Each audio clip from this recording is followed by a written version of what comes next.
Mirzapur session 2 যখন শুরু হচ্ছে, তখন কিন্তু সেখানে মানে মির্জাপুর সেশন 2 টা শুরু হচ্ছে খুব অদ্ভুত একটা সিগনিফিকেন্ট দিয়ে, একটা কাঁকড়া বিছেকে দিয়ে।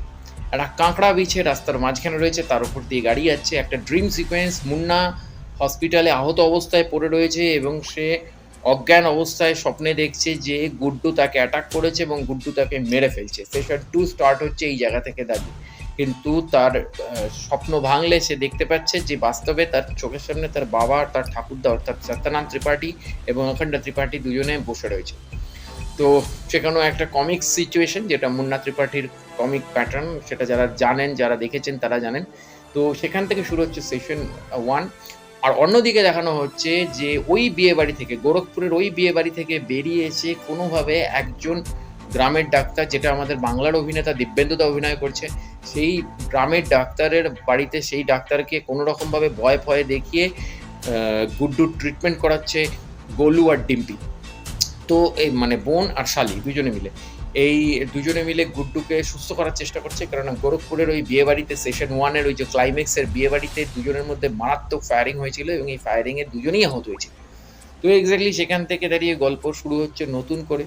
উল্টো দিকে আমরা সিজন 1 বা সিজন 2 তে ত্রিপাঠী ফ্যামিলির অন্দরমহলের কিছু কাহিনী দেখেছিলাম, যে কাহিনীগুলোকে আমি এতটা নিয়ে আসছি না। কারণ সেই কাহিনী খুব তাজ্জব লাজবাব কাহিনী, মানে যেটা না দেখলে আপনি অনুভব করবেন না।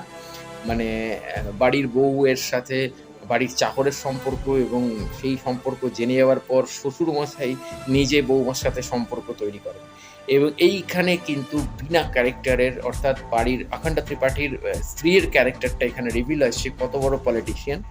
সে কিন্তু তার নিজের গর্ভস্থ সন্তান, সেই সন্তানটার বাবাকে কেউ জানে না। ৩ জনেই ভাবে তারা বাবা। বাড়ির চাকরটাও ভাবছে সে বাবা, ঠাকুরদাও ভাবছে, মানে সত্যানন্দ ত্রিপাঠী ভাবছে সে বাবা, আবার আখান্ডা ত্রিপাঠী সে তো অফিসিয়াল বাবা। সে কিছু করতে পারুক চাই না পারুক, সে অফিসিয়াল বাবা নিজেকে ভাবছে। এবং এই সেশন 2 তে কিন্তু অখণ্ড ত্রিপাঠীর ছোট ছেলে, মানে দ্বিতীয় স্ত্রীর কাছ থেকে সে কিন্তু পাচ্ছে, যেটাকে মুন্না ভালো চোখে দেখছে না। আর এখান থেকেই মুন্না কোথাও মুন্নাকে নিয়ে কোথাও বীণা ত্রিপাঠীর একটা সন্দেহ তৈরি হচ্ছে যে সে তার ছেলেকে মেরে দেবে। আর বীণা ত্রিপাঠী এটা চিন্তা করছে যে আমার এই ছেলেকেই মির্জাপুরের রাজত্বভার দিতে হবে মুন্নাকে সরিয়ে। আর মুন্নাকে সরানোর জন্য এখানে হাত মেলাতে হবে গুড্ডুর সাথে। ততদিনে গুড্ডু সুস্থ অবস্থায় উঠেছে এবং গুড্ডু কোথাও গিয়ে সেই যে বিয়েবাড়ি, গোরখপুরের যে বিয়েবাড়িতে এই অ্যাটাকটা হয়েছিল, সেই বিয়েবাড়িটার যে মেয়েটার ছিল, মানে ডিম্পির যে বন্ধু, আ বান্ধবীর যে বিয়ে ছিল, সেই বান্ধবীর বাবাও ছিল আরেকজন মাফিয়া। সে সেখানকার চরস মাফিয়া ছিল। সেই চরস মাফিয়ার সাথে তারা হাত মেলায় এবং তাদের বাড়িতে গিয়ে থাকা শুরু করে। কিন্তু ইন্সপেক্টর মৌর্য, যাকে আমরা দেখেছিলাম সেশন 1 এ, সে মির্জাপুরকে সাফ-সাফাই করতে এসেছিল, ইন্সপেক্টর মৌর্য আইপিএস, সে কিন্তু সেশন 2 তে খুব অ্যাক্টিভলি প্রেজেন্ট হতে শুরু করে এবং এখানে মুখ্যমন্ত্রী চরিত্রটাকে আ অনেকটা একটা অনেকটা কি বলবো? অনেকটা আ পুরনো আদলের মুখ্যমন্ত্রীদের আদলে মানে করা হয়। এবং সেখানে দাঁড়িয়ে মুখ্যমন্ত্রীর মেয়ে ভোটের প্রচারে নামে, মুখ্যমন্ত্রীর মেয়েকে ভোটের প্রচারে ইউথ আইকন হিসেবে মুন্না ত্রিপাঠী সাপোর্ট করা শুরু করে। সেখানে মুখ্যমন্ত্রীর মেয়ে মাধুরীর সাথে মুন্না ত্রিপাঠীর একটা সম্পর্ক তৈরি হয় এবং মুন্না ত্রিপাঠীর সাথে মাধুরীর পরবর্তীকালে বিয়েও হয়। কিন্তু ওদিকে জেপি যাদব, অর্থাৎ মুখ্যমন্ত্রীর যে ভাই, যে কিনা মুখ্যমন্ত্রীকে সরিয়ে নিজে মুখ্যমন্ত্রী হতে চায়, সে কিন্তু তার দাদাকেই মার্ডার করে দেয়। এবং এই দাদাকে মার্ডার করতে গিয়ে সে কিন্তু অনেক নোংরামো করে এবং সেই নোংরামোটা পরবর্তীকালে রিভিল হয়। এবং এই রিভিল হবার পর কিন্তু আস্তে, আস্তে পুরো ব্যাপারটা সামনে আসে এবং মারা যাবার পর এবং জেপি যাদব অ্যারেস্ট হওয়ার পর মাধুরী নিজে নিজেকে মুখ্যমন্ত্রী করে এবং অখণ্ড ত্রিপাঠী রাজ্যের বিধায়ক হওয়া সত্ত্বেও অখণ্ড ত্রিপাঠীকে কিন্তু সে মুখ্যমন্ত্রীর জায়গায় নিয়ে আসেন, অর্থাৎ শ্বশুরকে কিন্তু সে মুখ্যমন্ত্রীর জায়গায় নিয়ে আসেন। এইটা আবার অখণ্ড ত্রিপাঠীর রাগ হয়ে যায়। উল্টো দিকে গুড্ডু, সে কিন্তু চরসের বিজনেস করে কিছু টাকা রোজগার করে একটা বড় অস্ত্রভান্ডার তৈরি করতে চায়, যাতে সে মির্জাপুরকে অ্যাটাক করতে পারে, মানে অখণ্ড ত্রিপাঠী এবং মুন্না ত্রিপাঠীকে শেষ করতে পারে। এই করতে গিয়ে তার সাথে পরিচয় হয় দদ্দা ত্যাগী। দদ্দা ত্যাগী হচ্ছে বিহারের এক কার মাফিয়া এবং দদ্দা ত্যাগীর ২ ছেলে ভরত এবং শত্রুঘ্ন, যেটা অভিনেতা বিজয় মানে অ্যাক্টিং করছে। বিজয় এই মুহূর্তে বলিউডের খুব বলিষ্ঠ একজন অভিনেতা। বিজয়ের এটা শুরুর দিককার চরিত্রগুলো ছিল।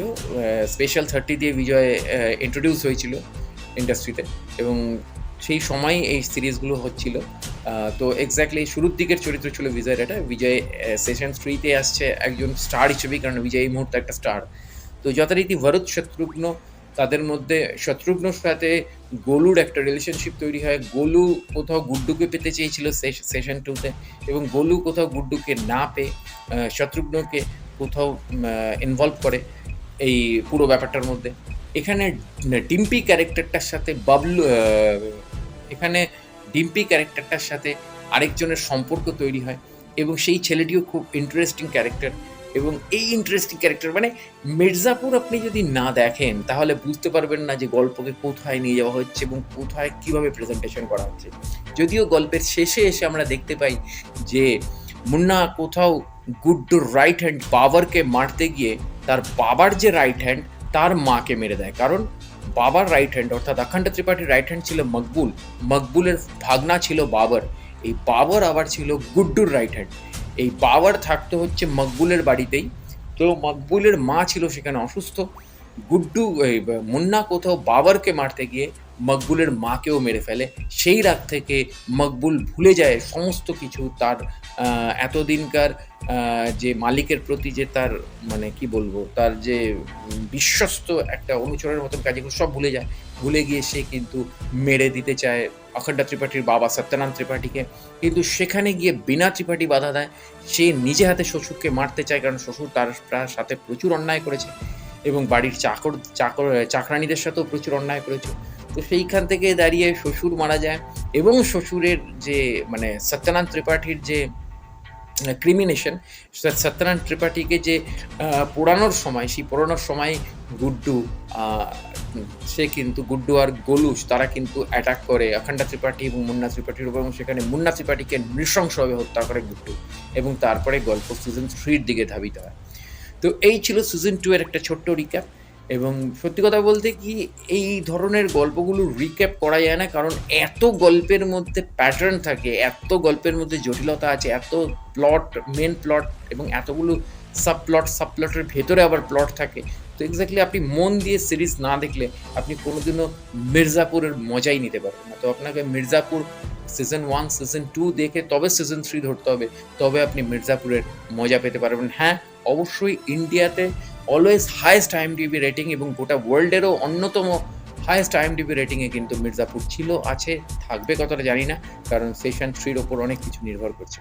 তো অবশ্যই দেখা হচ্ছে পরের ভিডিওতে। জুড়ে থাকুন আমার চ্যানেলের সাথে।